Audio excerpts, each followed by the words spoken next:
وہ تو ہمارے حضرت کی تکفیر کرتا ہے، انہیں کافر کہتا ہے، ہم اس کے پیچھے نماز پڑھیں گے؟ الحمدللہ اس حال میں بھی انہوں نے بہت ساری فتوحات حاصل کر لی ہیں۔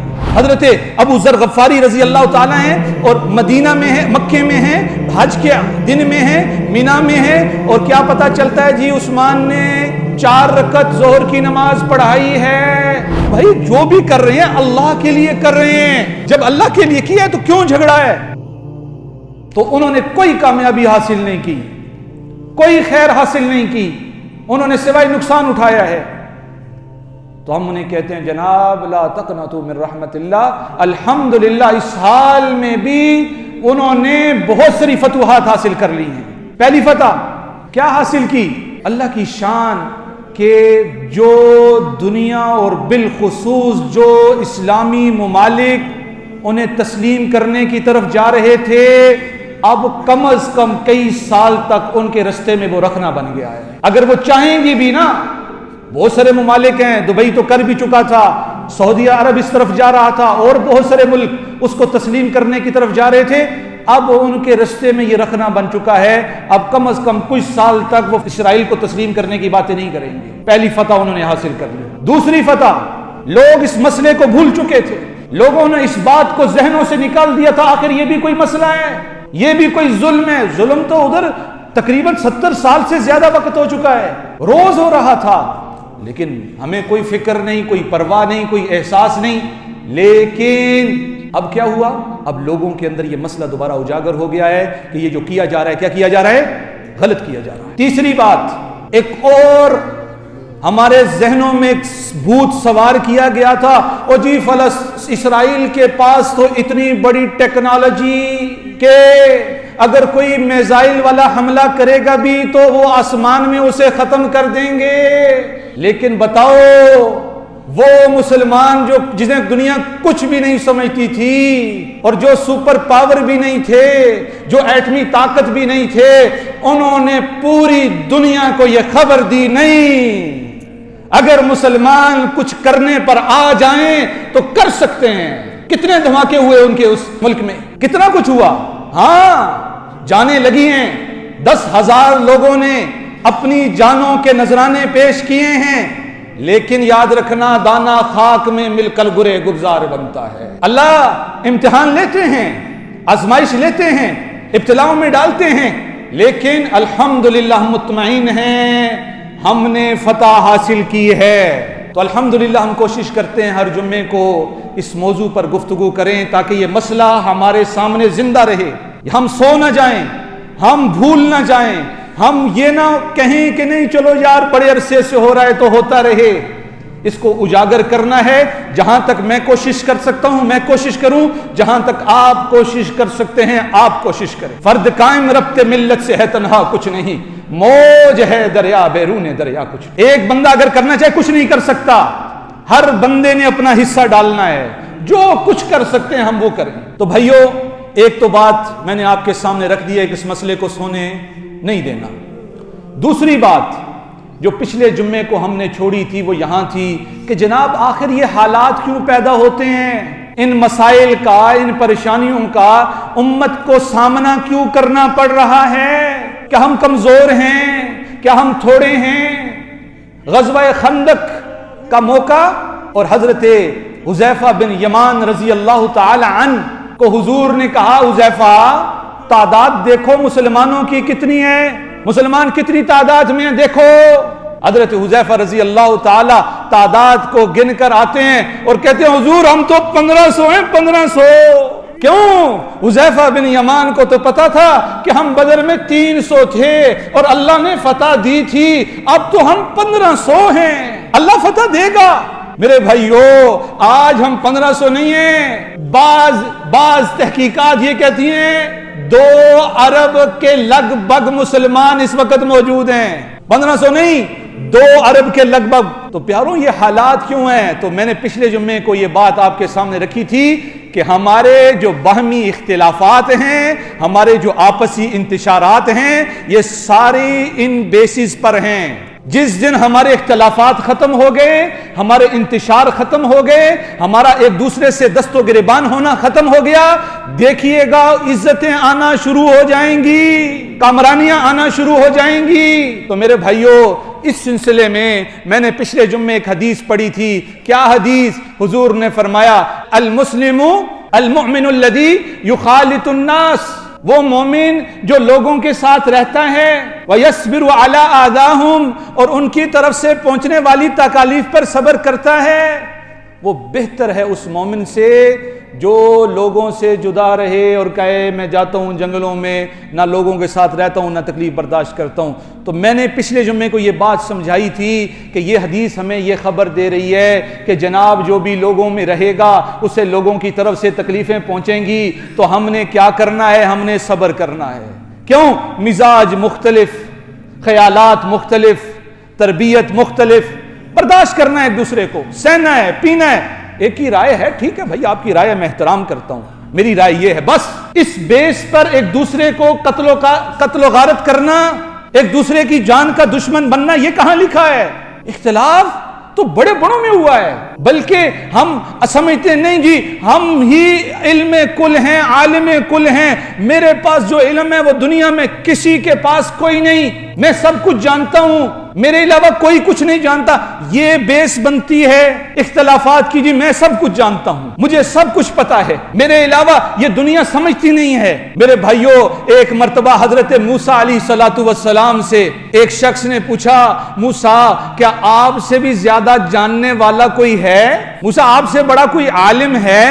موسیٰ علیہ السلام نے کہا جی نہیں، مجھ سے بڑا نہیں، مجھ سے بڑا اس وقت جاننے والا کوئی نہیں۔ اللہ رب العزت کو یہ بات تھوڑی بھاری لگی۔ اللہ نے کہا موسیٰ یہ کیا کہہ رہا ہے؟ موسیٰ کون؟ کلیم اللہ، اللہ کے پیغمبر، اللہ کے نبی، اللہ سے کلام کرنے والے۔ لیکن کیا کہہ رہے ہیں موسیٰ؟ یہ بڑی بھاری بات کہہ دی، فلاں علاقے میں جاؤ، میرا ایک بندہ ہے جو تجھ سے زیادہ علم رکھتا ہے۔ حضرت موسیٰ علیہ السلام تفصیلی واقعہ ہے، وہاں جاتے ہیں، حضرت خضر علیہ السلام سے ملاقات ہوتی ہے۔ خضر علیہ السلام کی ملاقات ہوئی، موسیٰ علیہ السلام سے بات کی حضرت موسیٰ نے، میں آپ سے ساتھ کچھ وقت گزارنا چاہتا ہوں، کوئی اجازت مل سکتی ہے؟ کہا جی بھائی تم میرے ساتھ نہیں رہ سکتے، تمہارا علم اپنا ہے، میرا علم اپنا ہے، جو میں جانتا ہوں تم نہیں جانتے، اور جو تم جانتے ہو میں نہیں جانتے، تو ہم ایک دوسرے کے ساتھ گزارا نہیں کر سکتے۔ یہ کسے کہا جا رہا ہے؟ موسیٰ کلیم اللہ۔ حضرت موسیٰ نے کہا نہیں بھائی میں صبر کروں گا، آپ کے ساتھ رہوں گا، مجھے رہنے دو۔ سفر شروع ہو جاتا ہے، دریا کے کنارے چل رہے ہوتے ہیں، کشتی آتی ہے سمندر کے کنارے میں، اور کشتی میں سوار ہوتے ہیں لوگ، حضرت خضر کو پہچان جاتے ہیں، او یہ تو بڑے بزرگ آدمی، بھائی ہم نے آپ سے کرایہ کوئی نہیں لینا۔ ٹھیک ہے، بات طے ہو گئی، سفر شروع ہوا، رستے میں پہنچے، حضرت خضر علیہ السلام نے اس کشتی کے 2 تختے اکھیڑ دیے۔ حضرت موسیٰ نے کہا خضر یہ کیا کرتے ہو، اور یہ تو بغیر کرائے کے لے کے جا رہے ہیں، اور تم انہی کی کشتی خراب کر رہے ہو۔ حضرت خضر نے کہا موسیٰ میں نے کہا تھا تیرا میرے ساتھ گزارا نہیں ہو سکتا۔ حضرت موسیٰ نے کہا نہیں مجھ سے غلطی ہو گئی، میں اپنی غلطی پر جو ہوں۔ یہ پورا واقعہ قرآن میں اللہ نے ذکر کیا ہے، یہ میں کوئی ایسی کہانی نہیں سنا رہا آپ کو، یہ پورا واقعہ اللہ نے قرآن میں بیان کیا ہے، میں کوئی کہانی آپ کو نہیں سنا رہا۔ حضرت خضر علیہ السلام کو حضرت موسیٰ نے کہا جی ایک موقع اور دے دو۔ موسیٰ علیہ السلام پھر سفر شروع ہوتا ہے، ایک علاقے میں پہنچتے ہیں، اور کیا ہوتا ہے کہ ایک بچے کو حضرت خضر پکڑتے ہیں اور اسے اس کا سر تن سے جدا کر دیتے ہیں۔ اتنا بڑا واقعہ حضرت موسیٰ سے برداشت نہ ہوا، کہا یہ کیا کر دیا، ایک بچے کا سر تو نے تن سے جدا کر دیا۔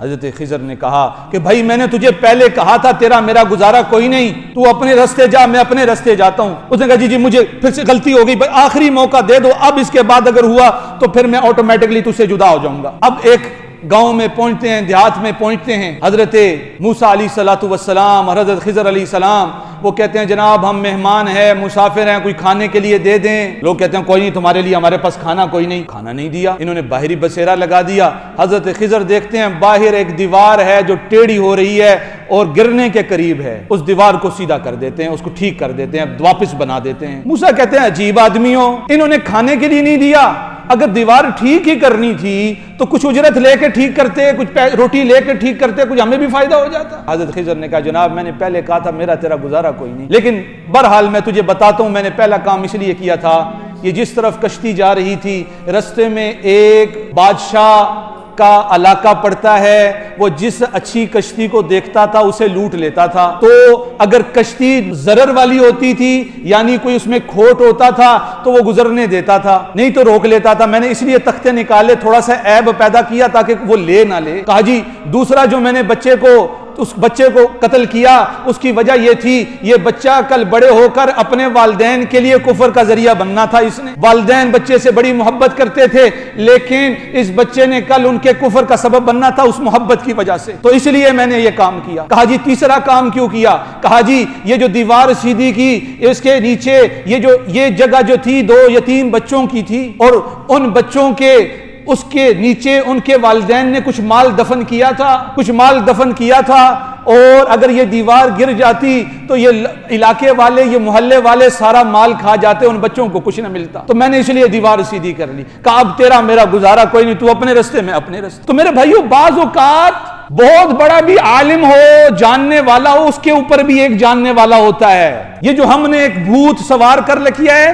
میں سب کچھ جانتا ہوں، نہیں بھائی تیرے سے زیادہ بھی کوئی جاننے والا ہے۔ اس لیے ایک دوسرے کا احترام، ہو سکتا ہے آپ اس کے موقف کو نہ سمجھ سکتے ہو سکتا ہے وہ آپ کی رائے کو نہ سمجھ سکتا ہو، ہاں آپ کے لیے یہ ہے آپ اپنی بات پیش کر دیں، اپنی رائے رکھ لیں۔ باقی ایک دوسرے کے لیے قتل و غارت تک آ جانا، ایک دوسرے کی توہین کرنا، ایک دوسرے کے پیچھے باتیں کرنا، ایک دوسرے کے خلاف جو ہے لڑائی اور جھگڑے کی جو ہے نا وہ ترتیب بنانا، یہ کہاں لکھا ہے؟ آپ کا علم زیادہ ہے اچھی بات ہے، لیکن اس بنا پر فرقہ واریت کرنا، اس بنا پر ایک دوسرے کے ساتھ جھگڑا کرنا، یہ کہاں ہے؟ اختلاف تو بڑے بڑوں میں ہوا ہے۔ حضرت ابو ذر غفاری رضی اللہ تعالیٰ ہیں اور مدینہ میں ہیں، مکے میں ہیں، حج کے دن میں ہیں، مینا میں ہیں، اور کیا پتا چلتا ہے جی عثمان نے 4 رکعت ظہر کی نماز پڑھائی ہے۔ ابو ذر غفاری رضی اللہ تعالیٰ کو پتا چلتا ہے، کہتے ہیں انا للہ، او عثمان تو نے کیا کر دیا، وہ کتنا بڑا ظلم کر دیا۔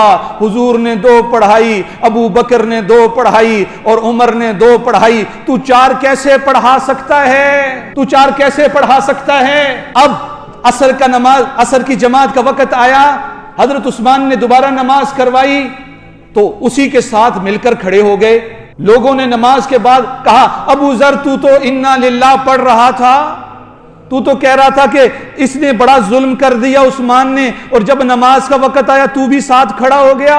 کہا میں نے حضور کو یہ کرتے دیکھا تھا، میں نے اختلاف تو کر دیا لیکن مخالفت بہت بڑی چیز ہے، امت کا ٹوٹ جانا، امت کا بکھر جانا۔ اگر میں یہاں پر یہ بات کرتا تو جماعت کے اندر تفریق آ جاتی، میں نے ایک اپنی رائے رکھ دی، ایسا نہیں کرنا چاہیے تھا، حضور نے نہیں کیا تھا، لیکن یہ عثمان نے کر کے غلط کیا۔ لیکن جب جماعت کا وقت آیا ساتھ نماز پڑھی، کیوں بھائی اب اگر نماز نہیں پڑھوں گا تو جماعت ہو جائے گی 2، امت تقسیم ہو جائے گی۔ پھر حضرت عثمان نے بتایا کہ دراصل میں یہاں پر اب مقیم ہو چکا ہوں، مقیم پوری نماز پڑھتا ہے، اور بعض لوگوں کے ذہنوں میں یہ مسئلہ رائج ہو رہا ہے کہ جب بندہ حج پہ جائے گا تو ساری نمازیں بے شک مقیم ہی کیوں نہ ہو وہ 2 پڑھے گا۔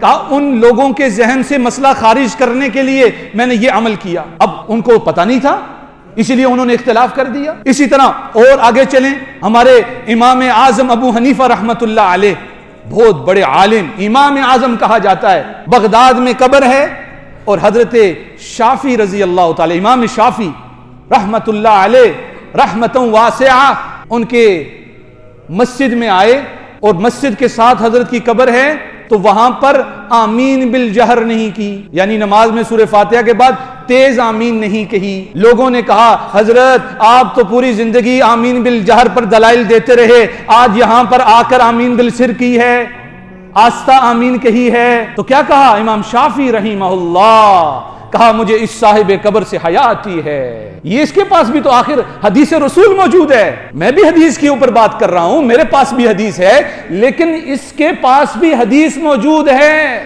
ہمارے قریب کے دور میں احمد علی لاہوری رحمت اللہ علیہ اور اہل حدیث ایک بہت بڑے عالم داؤد غزنوی رحمت اللہ علیہ، کیا ہوتا ہے کہ داؤد غزنوی آ رہے ہیں کس سے ملنے کے لیے؟ احمد علی لاہوری رحمہ اللہ سے۔ اپنے شاگردوں سے کہا جناب جا رہے ہیں کہناف کے بڑے عالم کے پاس، تو خیال کرنا وہاں پر رفع یدین بھی نہ کرنا اور آمین بالجہر بھی نہ کہنا۔ اللہ کی شان، امام احمد علی لاہوری نے اپنے شاگردوں سے کہہ دیا بھائی بہت بڑا عالم آ رہا ہے، کہیں تم اس کے سامنے اسے یہ احساس دلواؤ کہ یہ احناف کی مسجد ہے، تم نے رفع یدین بھی کرنا ہے، آمین بالجہر بھی کہنا ہے۔ اللہ کی شان، نماز کھڑی ہوتی ہے، احناف نماز پڑھ رہے تھے اہل حدیثوں کے طریقے پر، اور اہل حدیث نماز پڑھ رہے تھے احناف کے طریقے پر۔ میرے بھائیو یہ اختلاف، حضرت اشرف علی تھانوی رحمت اللہ علیہ، ان کے سامنے کسی نے کہہ دیا احمد رضا بریلوی، ان کے نام کے ساتھ مولانا نہیں کہا، تو اشرف علی تھانوی رحمہ اللہ نے کہا اے تو ظلم کر رہا ہے، وہ اتنا بڑا عالم ہے، ٹھیک ہے اس کی رائے سے اختلاف ہو سکتا ہے، ان کے مسائل سے اختلاف ہو سکتا ہے، لیکن وہ اتنا بڑا عالم ہے، اس کا نام ادب سے لو۔ حضرت قاسم نانوتوی رحمت اللہ علیہ اور ان کے شاگرد محمود الحسن اور مولانا حسین احمد رحمہ اللہ ساتھ ہیں، اور یہ شاگرد تھے، چھوٹے تھے، کسی نے کہہ دیا وہ فلاں کنویں والی لال مسجد ہے، وہاں پہ جو امام ہے نا اس کی قرات بڑی اچھی ہے، بڑی اچھی نماز پڑھاتا ہے۔ تو اب شاگردوں میں سے کسی نے کہہ دیا اوے اس کا نام نہ لے، وہ تو ہمارے حضرت کی تکفیر کرتا ہے، انہیں کافر کہتا ہے، ہم اس کے پیچھے نماز پڑھیں گے؟ قاسم نانوتوی رحمہ اللہ کے کان میں یہ بات پہنچ گئی، اور اپنے ساتھیوں کا بھائی فجر کی نماز کل ہم نے فلاں امام کے پیچھے پڑھنی ہے۔ صبح اس مسجد میں پہنچ گئے، امام صاحب نماز پڑھا رہے ہیں، نماز پڑھا کر فارغ ہو رہے ہیں تو دیکھتے ہیں پیچھے جو ہے علماء ہیں، اور آ کر ملے، جناب آپ کون ہیں؟ کیونکہ محلہ تھا، دیہات تھا، بس گنے چنے چند لوگ ہوتے تھے، تو یہ نئے اجنبی کہاں سے آ گئے؟ قاسم نانوتوی رحمہ اللہ نے کہا میرا نام قاسم ہے۔ کہا کون قاسم؟ کہا قاسم نانوتوی کہتے ہیں لوگ۔ او امام صاحب رونے لگ پڑے، حضرت کے پاؤں میں پڑ گئے، حضرت آپ اتنے بڑے دل والے آدمی، میں پوری زندگی آپ کی تکفیر کرتا رہا، آپ ادھر آ گئے میرے پیچھے نماز پڑھنے کے لیے؟ قاسم نانوتوی رحمہ اللہ نے فرمایا جناب پیارے، آپ کے اس بات سے میرے دل میں آپ کی شان بڑی ہے، گھٹی تو نہیں ہے۔ آپ نے مجھ پر تکفیر کا فتویٰ اس بیس پہ لگایا ہے کہ آپ کو کسی نے یہ خبر دی تھی کہ قاسم جو ہے وہ نعوذ باللہ حضور کی توہین کرتا ہے، اور اگر کوئی بندہ حضور کی توہین کرے تو تو نے جو فتویٰ لگایا ٹھیک لگایا، بالکل ٹھیک لگایا، لیکن تیرے سے تھوڑی سی غلطی یہ ہو گئی، تو اس معاملے کی تھوڑی تحقیق کر لیتا، تھوڑا سا اس معاملے کو جانچ لیتا، اس کو پرکھ لیتا تو یہ معاملہ پیش نہ آتا۔ تو میرے بھائیو اتنے بڑے بڑے لوگ ایک دوسرے کا کس طرح احترام کر رہے ہیں، اور جن کے پلے کچھ بھی نہیں ہے وہ ایک دوسرے کے دست و گریبان ہوئے ایک دوسرے کے خلاف ہوئے ہیں، ایک دوسرے کے جو ہے نا وہ مسالک بنا رکھے ہیں، ایک دوسرے کے پیچھے نمازیں نہیں پڑھتے۔ تو میرے بھائیو یہ بہت بڑا ظلم ہے، یہ بہت بڑا ظلم ہے، یہ بہت بڑا ظلم ہے، اور اسی چیز نے ہمیں توڑا ہے۔ ہمیں مسلمانوں کو اسلام کو پھیلانے کی کوشش کرنی تھی، ہم آپسی جھگڑوں میں پڑ گئے، بھائی ہاتھ اوپر باندھنا ہے نیچے باندھنا ہے، ہم نے آمین تیز کہنی ہے آہستہ کہنی ہے، اور فلانا یہ کر رہے ہیں ہم یہ کہہ رہے ہیں۔ بھائی جو بھی کر رہے ہیں اللہ کے لیے کر رہے ہیں، جب اللہ کے لیے کیا ہے تو کیوں جھگڑا ہے؟ اللہ قرآن میں حضور کو فرما رہے ہیں آپ کے ذمے بات کا کہنا ہے، منوانا کوئی نہیں۔ ٹھیک ہے ہمیں ایک بات پتا ہے، ہم رکھ دیں جناب مسئلہ اس طرح ہے، لیکن اس بیس پر ناراض ہونا، اس بیس پر اختلافات کرنا، اس بیس پر انتشار کی صورت پیدا کرنا، یہ کہاں لکھا ہے؟ یہ کس جگہ پہ موجود ہے؟ اس چیز کو ہم اپنے اندر سے ختم کریں۔ اور میں آخر میں ایک بات کہہ کر اپنی بات مکمل کرتا ہوں کہ حضرت ابن عمر رضی اللہ تعالی، جب خلافت راشدہ کا دور ختم ہوا، ابن عمر وہ تھے جو 7 برس کی عمر میں اسلام قبول کیا تھا، اور کئی سفر حضور کے ساتھ کیے ہیں، ہزر سفر کے ساتھی رہے ہیں، اور حضور کی صحبت اختیار کی ہے۔ کہتے ہیں جب خلافت راشدہ کا دور ختم ہوا، ایک شخص گھوڑے پر بیٹھا ہوا کہہ رہا ہے اب تو خلافت کا اس وقت سب سے بڑا مستحق میں ہوں، مجھ سے بڑا خلافت کا مستحق کوئی نہیں۔ ابن عمر کہتے ہیں میرے دل میں بات آئی، اس سے کہوں پیارے اس وقت خلافت کا مستحق وہ ہے کہ جس نے تجھے بھی کلمہ پڑھایا، تیرے باپ کو بھی کلمہ پڑھایا۔ لیکن کہنے لگے کہ میرے دل میں یہ بات آئی، بخاری شریف کی روایت، میرے دل میں یہ بات آئی کہ بھائی یہ جتنا کچھ ہم نے کیا ہے یہ تو اللہ کے لیے کیا ہے، میں نے کون سا اس کے لیے کیا کہ اس کو بتاؤں؟ جب اللہ کے لیے کیا ہے تو اللہ تو جانتا ہے۔ تو میرے پیارو، میرے دوستو، اگر کوئی مسئلہ ہے بھی تو کیا ضرورت ہے اس کو اتنا زیادہ عوام میں اس کو پھیلانے کا؟ تو آپس میں محبتیں پیدا کریں۔ اختلاف ہے، اختلاف رائے رکھنی ہے، ادب کے ساتھ رکھ دیں، لیکن اس کی بیس پر لڑائی کرنا، جھگڑے کرنا، آپس میں ٹوٹنا، آپس میں بکھرنا، میرے پیارو یہ بہت بڑے نقصان کی بات ہے، یہ بہت بڑے خسارے کی بات ہے، یہ بہت بڑے فتنے کی بات ہے۔ اللہ سے دعا ہے، اگلے جمعے کو اس سے بات آگے لے کر جائیں گے کہ اللہ سے دعا ہے اللہ ہمیں آپس میں محبتیں عطا فرمائے، آپس میں راحتیں عطا فرمائے، اور ہمیں ایک جماعت بنا دے، ایک امت بنا دے۔ اللہ سے دعا ہے جو کہا جو سنا اللہ اس پر عمل کی بھی توفیق عطا فرمائے۔